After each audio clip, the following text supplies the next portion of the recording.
the the queen of the Amazon, and Hippolyte's girdle. Well, Hercules must fetch the golden girdle of Ares from the Amazon queen, for the daughter of the king of Argos, slash Mycenae, the cowardly king, whose the name of his daughter is Adamante, I believe. Now, there's variations in this myth galore. All right, now, in one variation, Hercules is alone with a single ship. In other tellings of the tales, he has a group of volunteers that includes his buddy Iolaus, Temelon, Perseus, and there's several ships involved. Well, Hercules has many, many adventures along the way. He sails through the Hellesport, the Bosphorus, arrives at the mouth of the river Thermodon, and casts anchor in the harbor Themyscira. Now, Queen Hippolyte pays Herc a visit because, well, she's attracted to his muscular body and offers him the Ares girdle in exchange for a lengthy love-making session. Meanwhile, Hera, disguised as an Amazonian warrior, goes about the town spreading rumors that these strangers plan to kidnap the queen. Well, the Amazon warriors are, of course, incensed.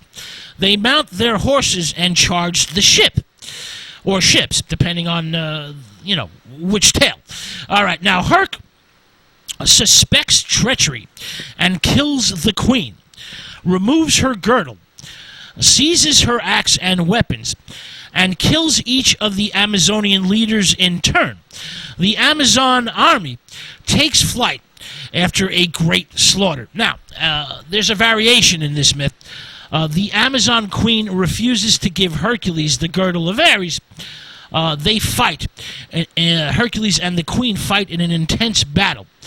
Hippolyte is thrown off her horse, and Hercules stands over her with his club in hand.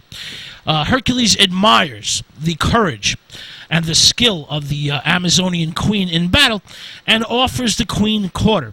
Well, Hippolyte chooses to die rather than to yield to Hercules, and Hercules returns to Argos after a series of adventures. He goes to Troy. He rescues Hesone from a sea monster and kills the son of Poseidon, Serpion. He presents the spoils from the defeat of the Amazon queen to the king of Argos. Her robes are given to the temple of Apollo in Delphi. The axe is placed in the hand of Zeus in the Carian temple. Now, Amazon warriors were not a myth. They are, in fact, historical fact. They're linked to the tradition of armed priestesses at the temple of Ophiuchus, for example, and other cities in Asia Minor. Now, the Amazons lived near the river Thermodon. There's a series of great queens. There's essentially 3 tribes and 3 cities near the Amazonian mountains. Now, the Amazons, of course, the women fight. The women rule. But men, children are not killed, contrary to popular belief. The arms and legs of the males are broken to incapacitate them for battle and to make them more servile. Now, the Amazonian warriors had a great army. They were the finest horsemen, well, I should say horsewomen, of the ancient world. And the Amazons were the first to employ cavalry.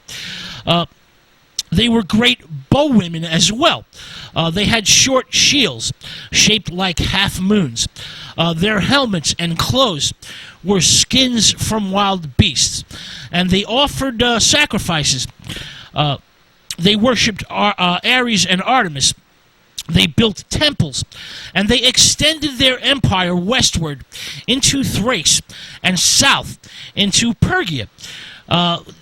They would offer sacrifices, perform a sacred shield dance, and beat the ground in unison to the music of the pipes of Pan. Now, the Amazonian warriors are driven out of the region, eventually driven out of this region. Their empire is essentially destroyed by an alliance of male kings. The Amazonian tribes split up. But first they go to the safety of the Albian Mountains. Essentially, they end up in the outer regions of Albania, Libya, and Mongolia. All right, so the Amazon warriors were not a myth. It's actual historical fact. All right, so let's move on to the 10th labor, the cattle of Geryon. Herc must fetch the famous cattle of Geryon. Now, Geryon is in Spain. Geryon is the king of Tartius in Spain.